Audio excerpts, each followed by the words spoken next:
we still don't have clear information on if Barrick paid $85 million to release their 4 employees 6 weeks ago. But now, as we were kind of suspecting last week, I mean, here it is. Resolute agrees to pay $160 million to Mali as CEO employees remain detained. And so this is a story from Reuters, and what I find so significant about it, maybe you do too, and hello and welcome to the Northern Miner Podcast. My name's Adrian Pocobelli. What I found quite almost, I would say, maybe not shocking, but very noticeable, is Resolute has paid, from what I understand, the first $80 million, has committed to $160 million, and the CEO and executives are still being, quote unquote, detained. So, why not 300 million? I mean, the junta must ask itself in Mali, why not 300 million? Like, what's the most we can ask here? What's the most they can pay? And quite fascinatingly, like on X, you're seeing, it's not like there's no local support for this. There is a sense that, finally we're getting our share in the resources of what's being mined out of our country. Quite interesting. And, we haven't really talked a lot, here and there, about neocolonialism. But when you see sentiments like that written on X, and I was kind of surprised to see, to be perfectly frank, maybe I shouldn't be, but I was a little surprised to see support for this kind of move. But I think the sentiment that it comes out of, if one were trying to understand it, is a sense of, okay, finally, they've stopped robbing us, which is quite interesting. And the reason I mention this is for all of the talk of ESG, environmental, social, governance, it's very rare, actually, that we do talk about this perception, real or not, of neocolonialism. But I think, again, when I look at the support for this quote-unquote, detaining of executives, perhaps if one were trying to understand it, that is the root of it, the sense that there is an injustice that has been done against the locals and that there is a getting evening of sorts. And so, pure speculation over here. Let's look at what this story says. This is November 18th. Australia's Resolute Mining said on Monday it would pay $160 million to Mali's government to help resolve a tax dispute after the West African country detained its CEO, Terence Holohan, and 2 other employees this month. Resolute has made an initial payment of $80 million as part of the settlement from existing cash reserves, and will make future payments of about $80 million in the coming months from existing liquidity sources, it said in a statement. Resolute shares were down as much as 14% in early trading on Monday, the lowest since March 1st. The detained employees were in Mali's capital, Bamako, to hold discussions with mining and tax authorities regarding general activities related to the company's business practices, the company said last week. Resolute is currently working with the Mali government to release the detained employees, who remain, quote, safe and well, unquote, and are receiving support from the UK and international embassies and consulates, the miner said on Monday. Mali is one of Africa's top gold producers, and the detention of mining company employees, which have also included some senior local staff at Canada's Barrick Gold, is becoming part of a pattern as the government seeks to extract more income from the sector.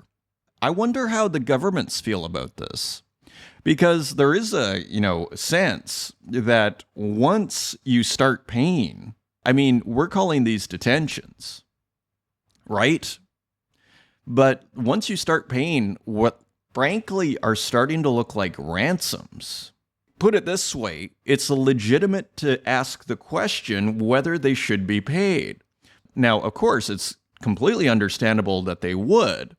And were I being held by the military junta in Mali, I sure as heck would want that, ransom or that payment to be made. However, as you're familiar with, zooming out, there is oftentimes a policy of not paying ransoms for hostages because all of a sudden then you're creating an incentive, right? One could argue, we heard the $85 million of Barrick last month. And we found out later, by the way. Like, all of a sudden they were released and there was no sense of explanation. And then it kind of dribbled out of some press release or some comment statement somewhere that $85 million had been given to the military junta as part of the negotiations, right?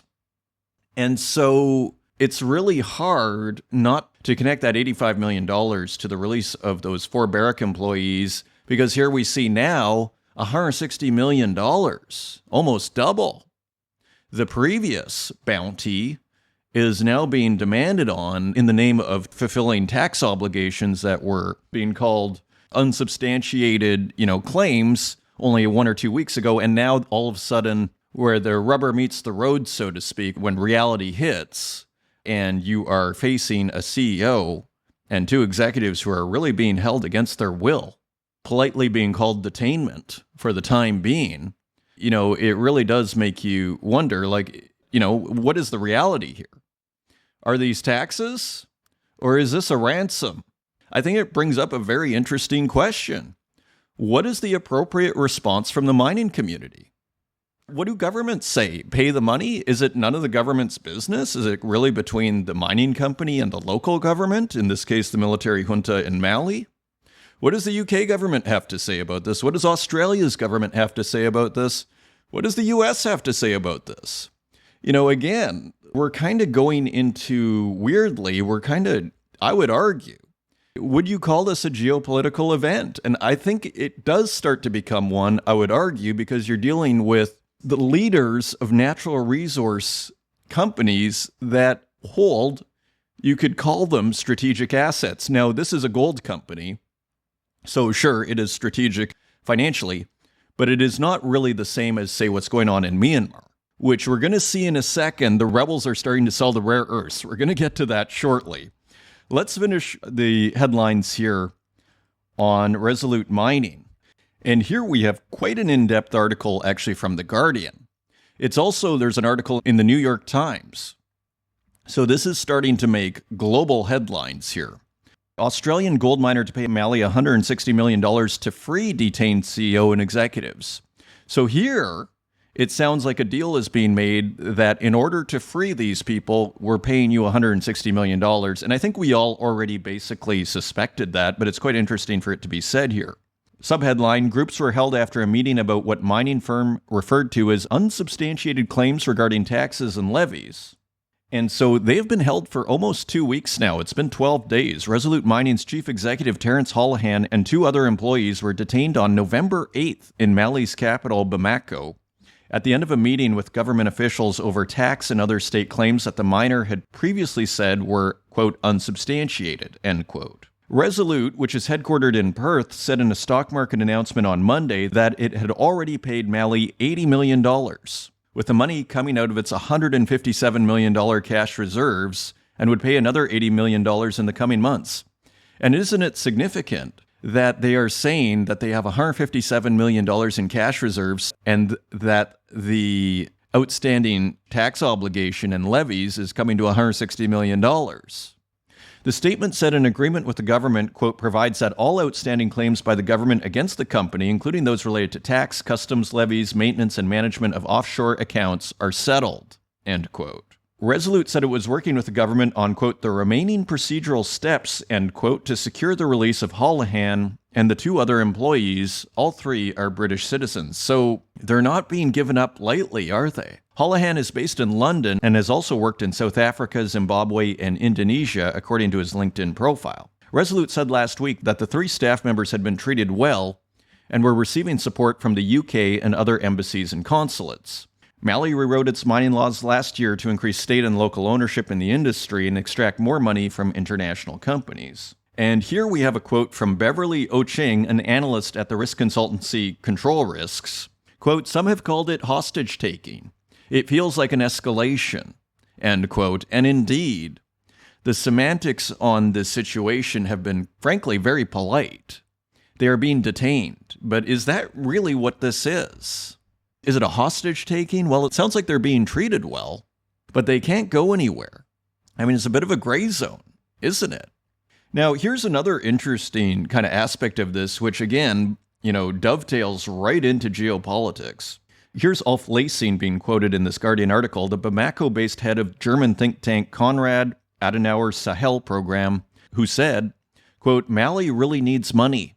They have these Russian mercenaries who are quite expensive, and many NGOs and Western donors have pulled out because of the government's relationship with Russia. It's definitely going to deter future investments. You can't issue a law which clearly states it's only for new projects, and then the government says, no, we're going to apply it retroactively, end quote. So kind of makes you wonder if this will be the last of these incidents. It kind of feels like they're just getting warmed up over in Mali. Who would want to meet in person? One imagines from now on, mining executives are going to be only doing Zoom calls with the military junta there. So quite a disturbing trend there. Now, turning over to Myanmar, quite a development. Here is a story from a website called the Irrawaddy, which perhaps is a Myanmar news site found in Google News. Myanmar's Kia says rare earth mining set to resume in Pangwa Chipwe area. Now, the Kia are rebels, as you're going to learn here. So, of course, a rare earths hub, or two, were taken over by rebels in the previous weeks, and we've been following it on this show. So here's a development. The Kachin Independence Army, Kia, the armed wing of the Kachin Independence Organization, KIO, is preparing to resume rare earth mining operations in Pangwa Chipwe area of Kachin State, known as one of Myanmar's rare earth hubs, according to the ethnic armed group. The Kia KIO has rules and policies in place for rare earth mining, said Colonel Nao Bu, the spokesperson of the group. He added that relevant leaders and departments are still negotiating the details of the planned mining operations, so no official permissions have been granted yet. I'm impressed that they have the expertise to start, getting operations underway.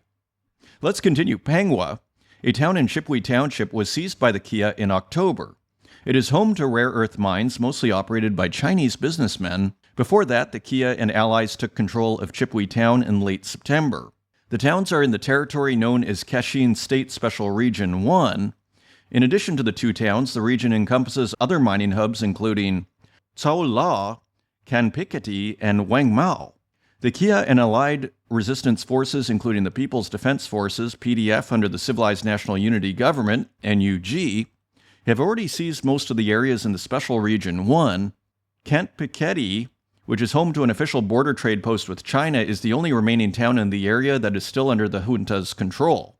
Now, interesting, we heard how China shut the border at one point and the import of rare earths, interestingly, in this region.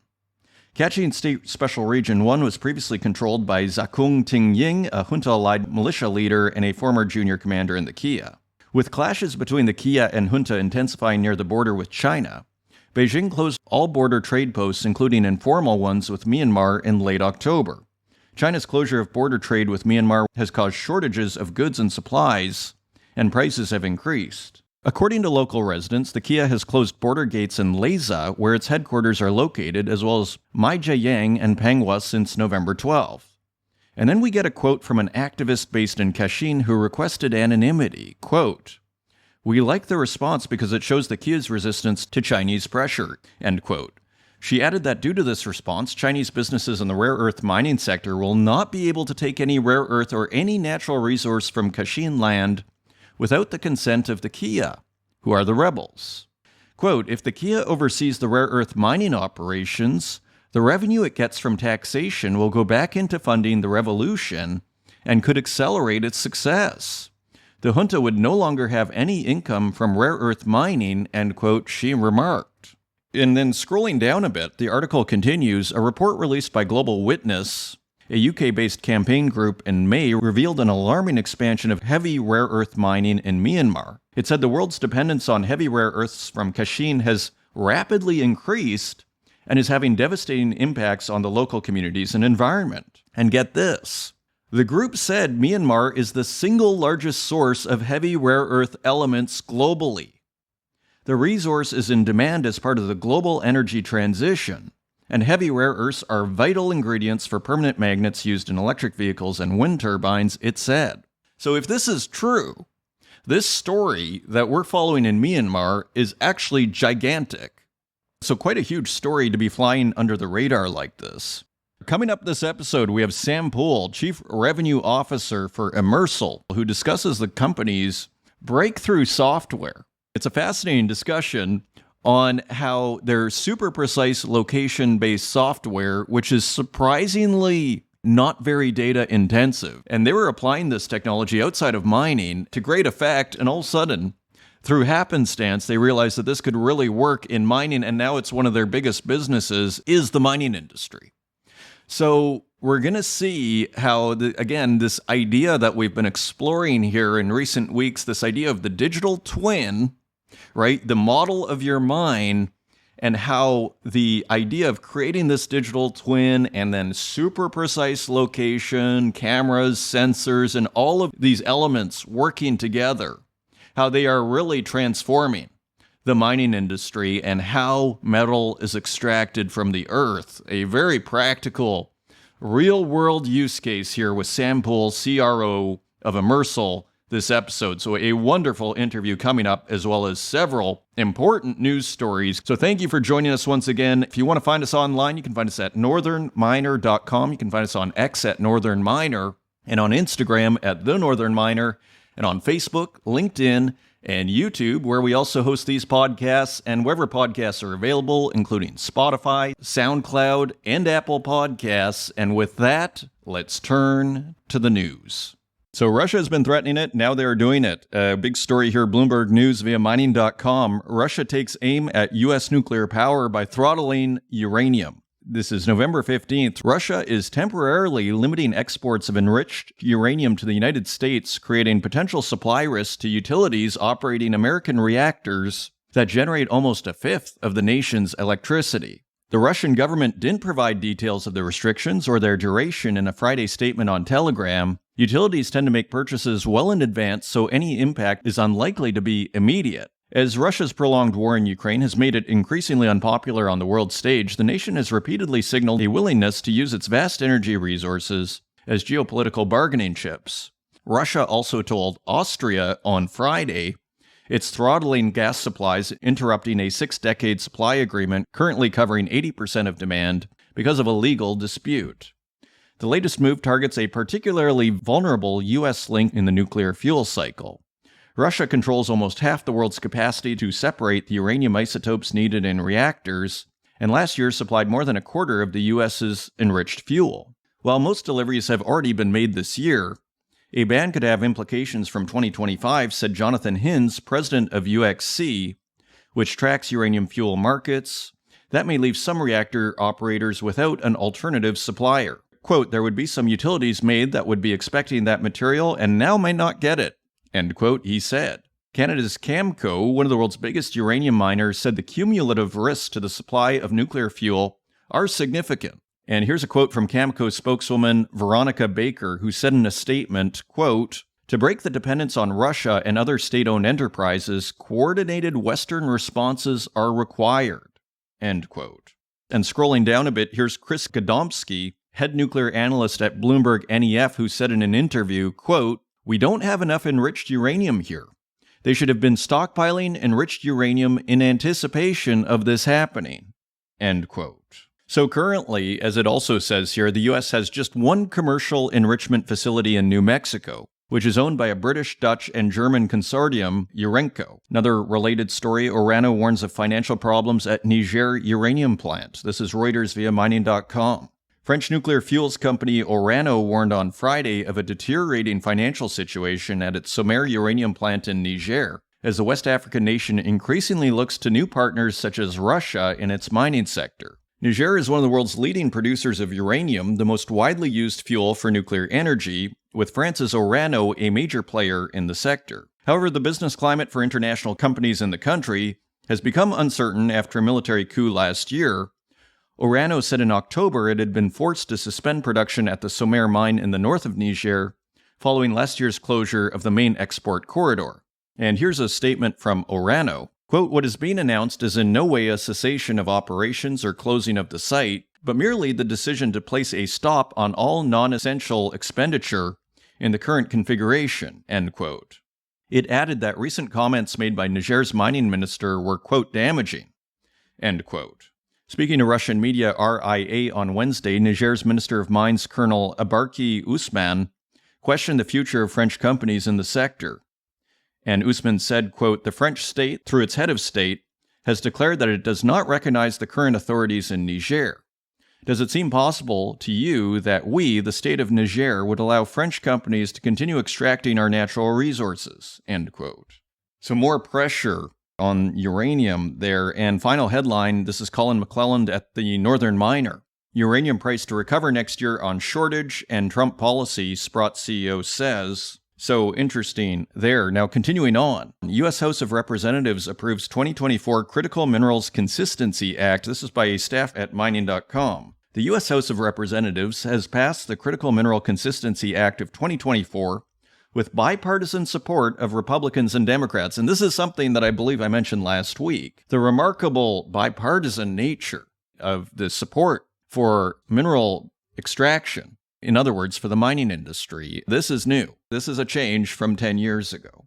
Continuing on, the bill modifies the Energy Act of 2020 to expand the definition of critical minerals to include critical materials designated by the Department of Energy. Under the current law, DOE's critical materials list contains certain materials that are essential for energy, including those on the critical minerals list on the U.S. Geological Survey, or USGS. Arizona Congressman Juan Kiscomani said in a statement, quote, critical minerals are essential for our economy, national security, and clean energy technologies. As demand for these strategic resources continues to increase, the United States must ensure access to a reliable supply. So, it passed the Congress. Now the bill goes to the Senate next for approval. Continuing on, hedge funds slash bullish wagers on gold over Trump election win, and this is Bloomberg News via mining.com. So, we are seeing gold take a bit of a breather here. After what I would call the certainty of the election outcome, you got the sense leading up to the election that gold was moving higher on the sense that there wasn't going to be a clean resolution and that this would create uncertainty. So we are seeing gold take a bit of a breather. Another headline, Trump's transition team aims to kill Biden EV tax credit. This is Reuters via mining.com. So there is a $7,500 consumer tax credit for electric vehicle purchases in the U.S. to help facilitate the U.S. EV transition, and so Trump is considering killing that. Continuing on, BHP warns Australian mining not ready for low-cost competitors. This is Bloomberg News via mining.com. BHP Group's Australia chief said the nation can't rely on its traditional mining export markets and is unprepared for a new era of low-cost competitors. The boom in demand from China's industrialization is now, quote, past the period of aggressive growth, end quote, BHP's Australia President Geraldine Slattery said Monday in a speech in Brisbane. BHP, the world's biggest miner, and rival Rio Tinto Group have recently acknowledged that Chinese steel demand is plateauing. Other commodities such as nickel, which is key to the energy transition due to its use in electric vehicles, are being pursued by countries that are, quote, often better placed than Australia, end quote, Slattery said, referring to costs and royalty regimes.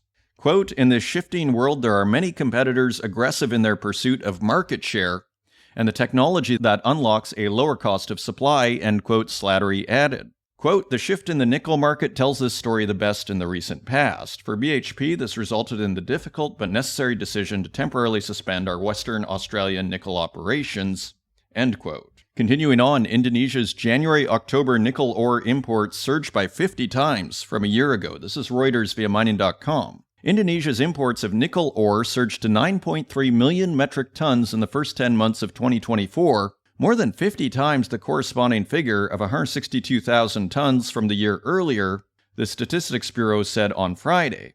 The world's biggest nickel producer has bought record volumes of the ore from the Philippines since April, as smelter demand rose and Jakarta delayed the issue of mining quotas with heavy rains hurting mining activity, Reuters reported.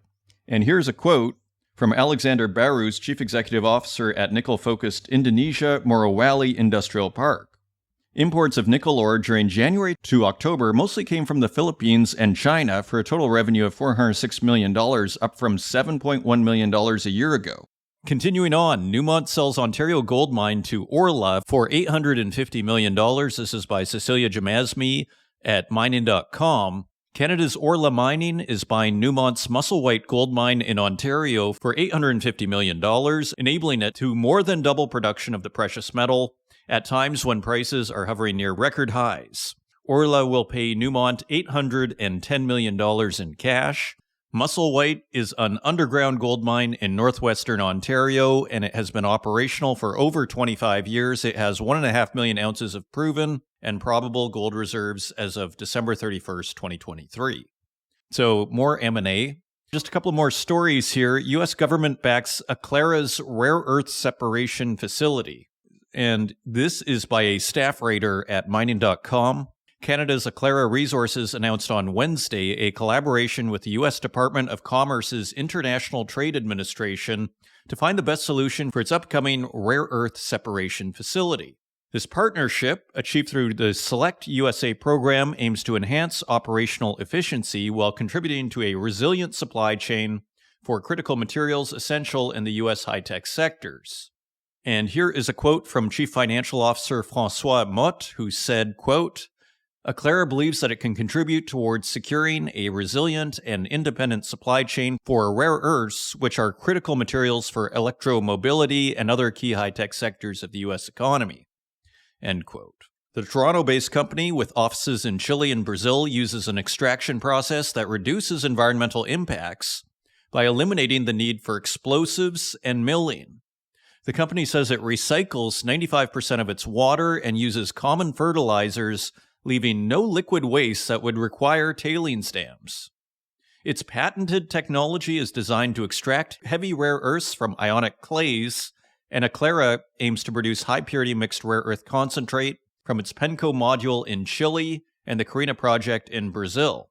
So impressive over there. And finally, Military Metals acquires past-producing antimony project in Nevada. And this is also by a staff writer at mining.com. Military Metals is adding another past-producing asset to its antimony-focused portfolio, this time situated in the United States, which currently has no domestic production of the mineral used in battery technology, advanced military systems, and other industrial applications. The Last Chance property, also known as Wall Canyon, is located in Nye County, Nevada. The acquisition follows the company's recent agreements to buy 2 brownfield antimony projects in Slovakia, as well as the past-producing West Gore antimony project in Nova Scotia, Canada. Those are your news stories. Now, let's take a look at metal prices.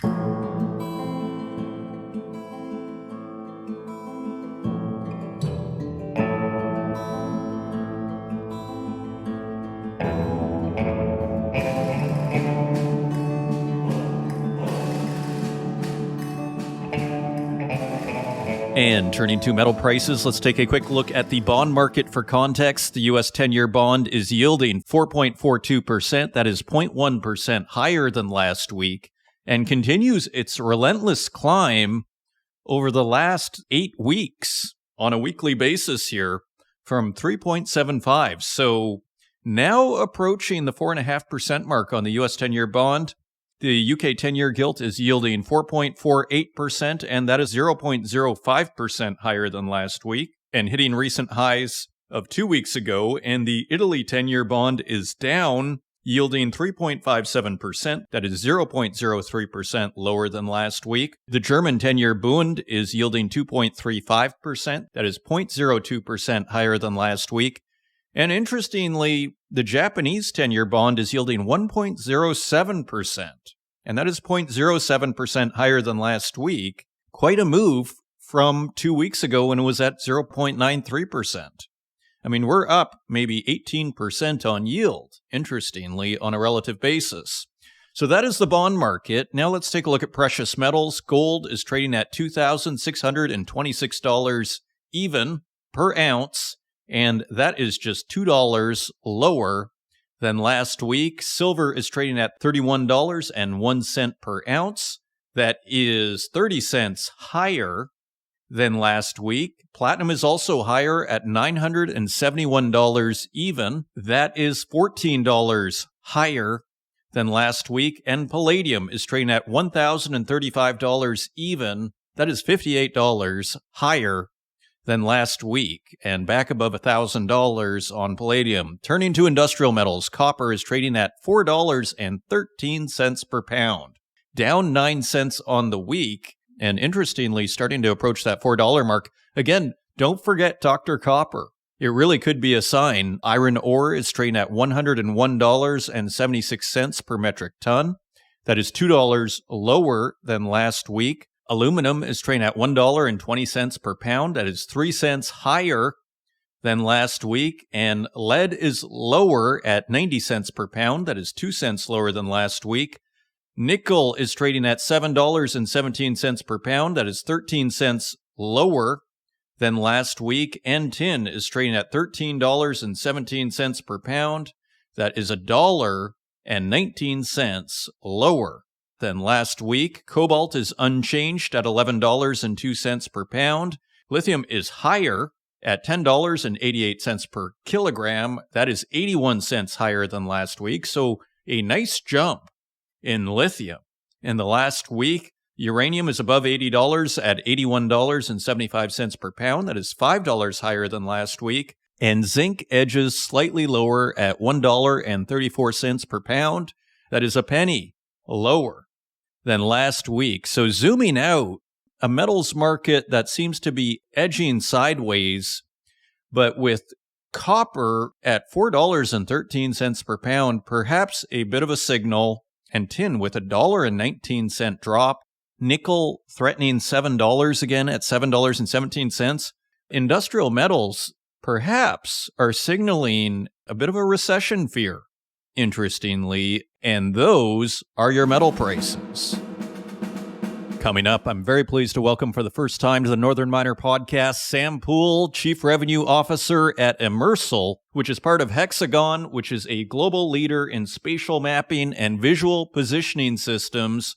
It is a fascinating story of how Immersal ended up in the mining sector after several years in being in business. All of a sudden, only 18 months ago, as Sam says, they realized that their absolute positioning system was useful in mining, and now it's gangbusters for Immersal. So a very interesting interview on how technology is transforming the mining industry.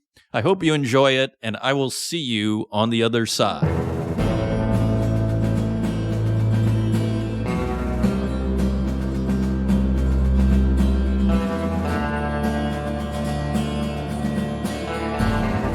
Joining us today, I'm very pleased to welcome to the Northern Miner podcast for the very first time, Sam Poole, Chief Revenue Officer of Immersal. Sam, welcome to the show. Thank you. Appreciate you having me on.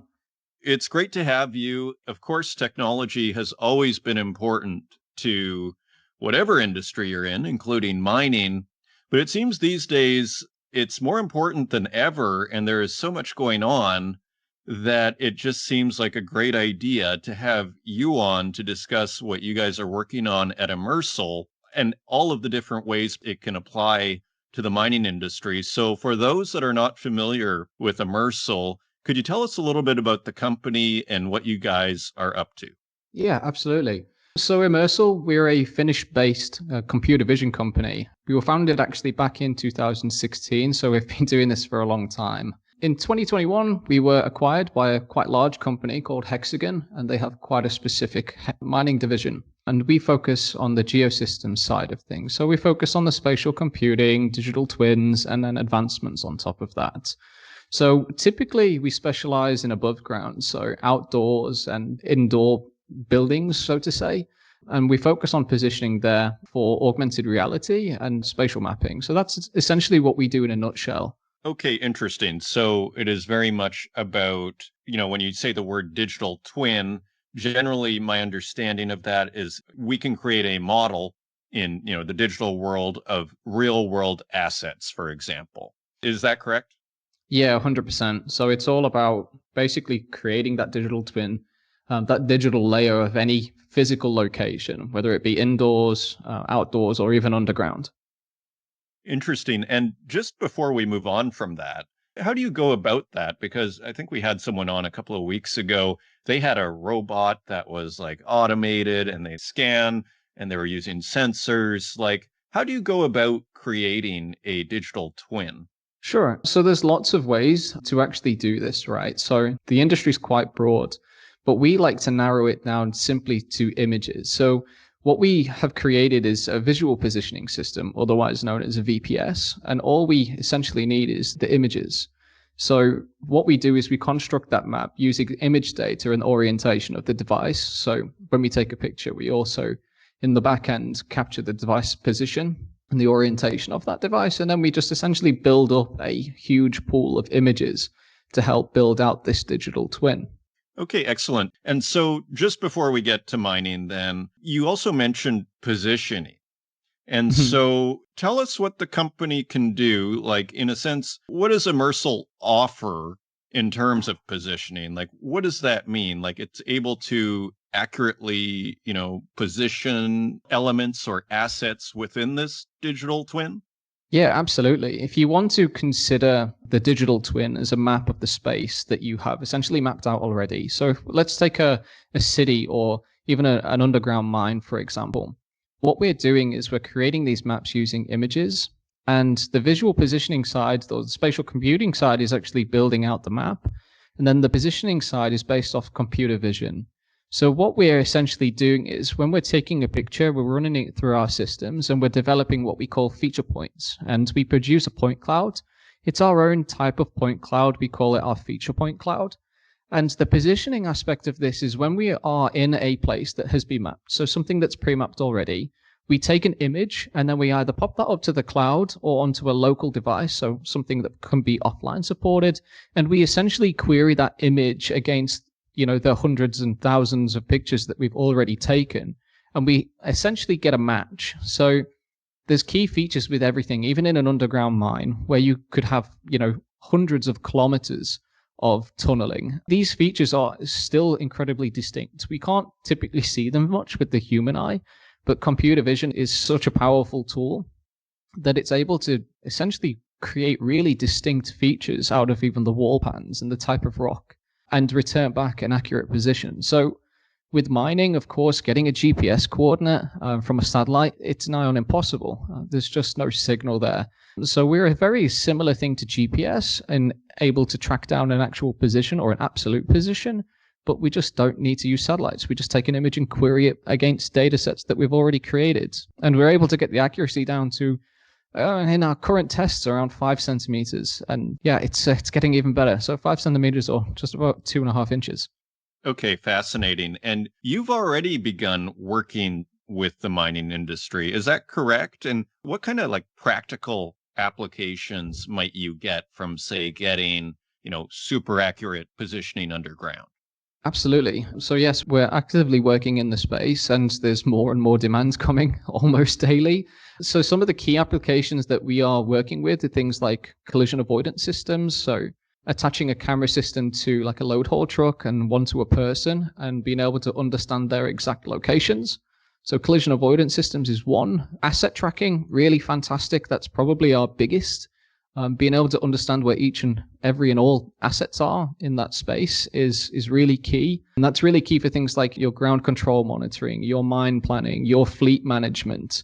That's where we're seeing quite a lot of interest. But then it can also be used for things like safety, right? So being able to have people essentially move in and around the space in the most accurate, efficient way and also navigate to potentially a point of hazard. Or let's say there's an issue that has happened in the mine, navigating people to that person that could be potentially injured. It's really quite key. Interesting. So is another way of looking at this is that you basically have, I wouldn't call it a fresh set of eyes, but you kind of have a window into underground parts of the mine that you just wouldn't normally have. Like, in a sense, you have vision, so to speak, as you say, the computer vision, as you beautifully put it, right? Ultimately, you can see more what's going on, and therefore you are, I guess, more efficient. Is that the basic idea? Yeah, and there is positioning tools out there in the market already. So Bluetooth and Wi-Fi is one. So just being able to understand where someone's rough location could be. But some of the issues with that is the reliability and the cost of doing things like that. You can position trucks and load haul systems that are underground, but typically that's done with things like LiDAR. And that's really expensive. And we see vibrations from those vehicles actually causing damages to those LiDAR units. So this is a more cost-effective way of doing things, but it also only uses things like cameras. So it's actually a lot more affordable to install and maintain than any other system on the market. And it doesn't need any kind of really fancy Wi-Fi, Bluetooth infrastructures placed throughout the mine because it can run in offline mode. We can simply store the map data on the device. And a lot of people actually mentioned that there's thousands of images of this mine that need to be stored. What we have is we've also developed a really intensive compression system that really pushes the limits of storage, so to say. We can get mines down to, a couple hundred megabytes or even a gigabyte, perhaps. So it's a really limited storage amount that's needed. That is super interesting because what you'll often hear is that, we have so much data that we're bringing in here. And then sometimes that gets fed into the AI. Like, do you guys have a different model in a sense? Like, are you using AI? It sounds like you have almost kind of like a more photographic visualization, so to speak. It doesn't sound like you're working with overwhelming amounts of data if you can get a mine down to a couple hundred megabytes. Correct. And when we do things like a localization request, essentially what we're doing is we're taking a single image and then we're popping it up to a cloud perhaps, or to a network, so to say. And that image is probably, 500 kilobytes, maybe a megabyte at most. So it's really not a large amount of data that needs transferring. And then all of that power can be essentially computed on the cloud. So it doesn't actually take much data, so to say. It's a really low data approach to having accurate, absolute positioning. Interesting. And who runs this system, so to speak? Like, is there someone in the kind of head office or in the office near the mine in the building that's basically managing this imaging, so to speak? Or is it kind of a more automated sort of thing? Like, how is this running? Yeah, it's automated. So the way that it works is, like I say, it takes that image and it pops up to the cloud and then it returns back an accurate location.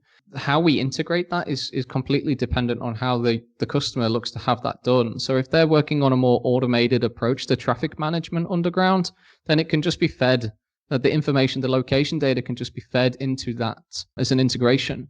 So just like any kind of positioning system, it can just be integrated to any existing solution today. And it just provides a more low cost, more accurate, easy to maintain solution to positioning. So yeah, automated. Interesting. And when you talk to, say, mining companies, like, what are they most excited about? Is it this idea that, they know where all their equipment is and they're not kind of having to search for things and losing track of things? And that, this idea of maybe a machine is coming up the tunnel and a machine is coming down the tunnel and they run into each other, as you're kind of pointing out. Like, what are they most excited about when you describe the technology to them? Yeah, 100%. One is the fact of its absolute positioning. It gives you a true location. That's one. And that helps with things like efficiency. So a lot of this is, we've got hundreds, potentially thousands of vehicles underground. Trying to understand where each and every one of those assets is, it's an incredibly challenging thing. And having them run in and out of networks, and potentially one person has left a vehicle at the end of his shift, and then, the next person comes on the next shift to go and use that vehicle. Even trying to find that location of a vehicle can sometimes prove difficult. If you've got absolute positioning, you can use wayfinding and navigate directly to it. It's efficiency there. Automated traffic management is really key as well. So just being able to understand where each and every asset is and create the most efficient route to get vehicles in and out with loads, without loads, for example. That load haul management system it's really key to have that running as efficient as possible so we can get as much of the stuff out of the mine as possible in the quickest time, right? So that's really key. And just overall operational ground control, the control monitoring of where everything is and where everyone is so key to just run in the most efficient way. So it really is quite an invaluable solution for so many different use cases. It's unbelievable. And as far as how the, I guess, real-time visualization goes, are there cameras on everything? Are there sensors? Like, how do you keep tabs on a dynamic situation? Surely you need some sort of input, so to speak. Yeah, exactly. So yeah, you hit the nail on the head. There's cameras on all the vehicles. whether it be something like a dash cam or on the load haul trucks, there could be things like self-cleaning camera systems on those vehicles. So essentially all they're doing is they're just running a camera system on their equipment and on their assets. And that's how it operates. I like the simplicity of it because, these days you'll hear of like super intense tech solutions to, I guess, automating your mine is where this is going. And I want to get to that in a second. But it seems like you guys have a fairly, let's call it straightforward system here that works, right? And you almost take pride in that. It's like, look, it doesn't even take up too much data. Yeah, exactly. And most of the vehicles that we're working with already have existing camera systems already built in from factory, right? So they have OEM cameras already attached. We just plug into those. So it's not like you have to go and buy some more expensive equipment. You can, of course, if you need to retrofit it after the fact, but we can even plug into the existing stuff. So what we're doing is we're essentially creating a solution where traditional tech struggles. And as far as just, again, where this all collects, like, so let's say, just again, to bring it down to the practical, as we wrap up here, is there like a software dashboard then where if I go, using a practical example, like, okay, I don't know where truck, 7B is, how do I find it? Yeah, exactly. So there's a dashboard, and what you simply have is you have a mine plan, and then you overlay the digital twin on top. And then we just actively see that happening on the dashboard. So we can search, search for truck 7B or where this person is, where Mike is, or, we can just search for those things. But overall, we have like essentially a map system that overlays on top of the existing mine plan. And that's the easiest way to get things done. It's what people already work with today. So we integrate it into an existing model that people are used to seeing every day.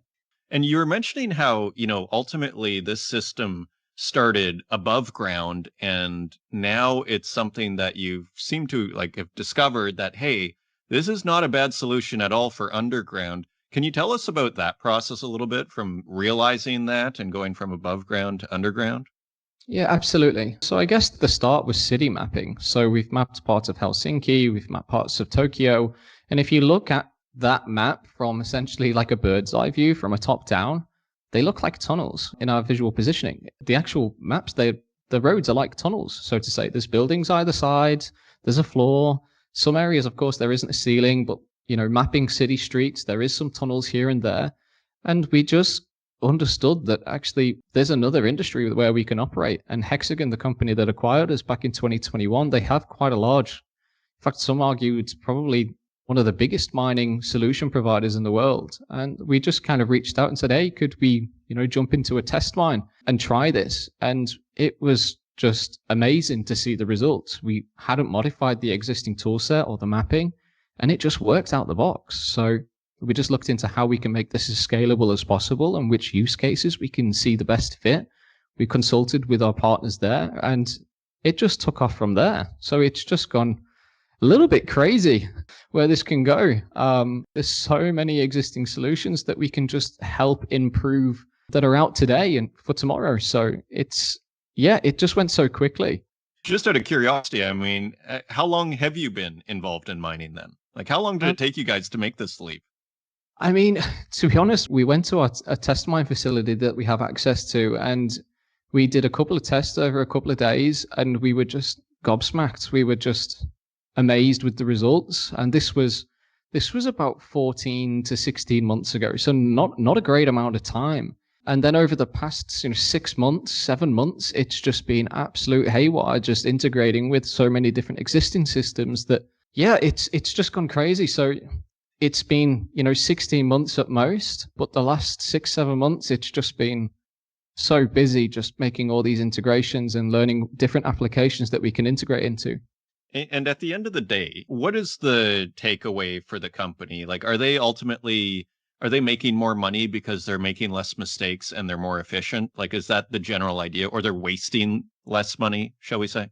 Yeah, exactly. So it's a cleaner way of installation for these systems. It's a more easy maintain or low maintenance solution to positioning. It's the most accurate way of doing positioning in any setting.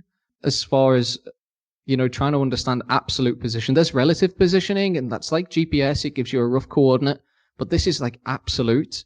And essentially, it's just perfect for those GPS restricted areas where traditional tech struggles. So it uses digital twins of the mine, it displays comprehensive map data, you can have augmented reality overlays, you've got all your asset tracking, and this feature just enhances navigation and asset tracking just by giving a full real-time view of equipment, personnel, machinery, and everything else. So it's all about the operational efficiency of understanding where is each and every asset in your facility. As a final question, where do you see this going? I mean, so you've been kind of had this, epiphany, so to speak, 16, 17 months ago and realized, holy, this could really be useful in the mining sector. Do you have a sense of where this might end up in terms of the mine of the future, so to speak?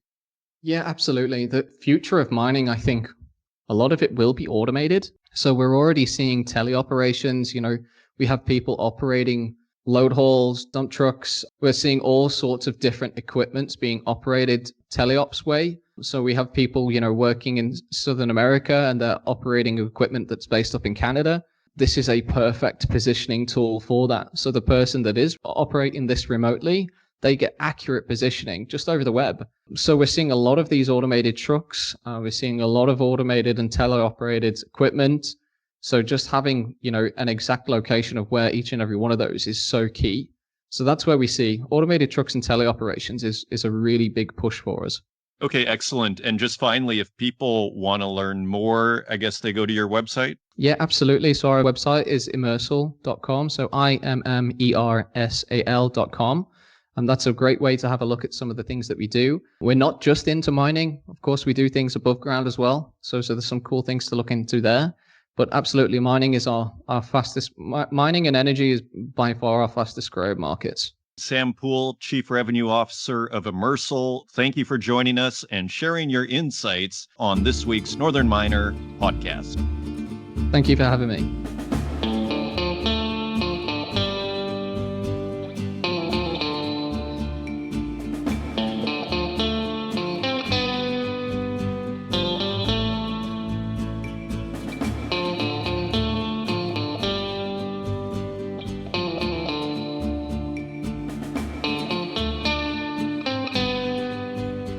Thank you once again to Sam Poole for appearing on this week's Northern Miner podcast. And thank you, dear listener, for joining us once again and supporting this program.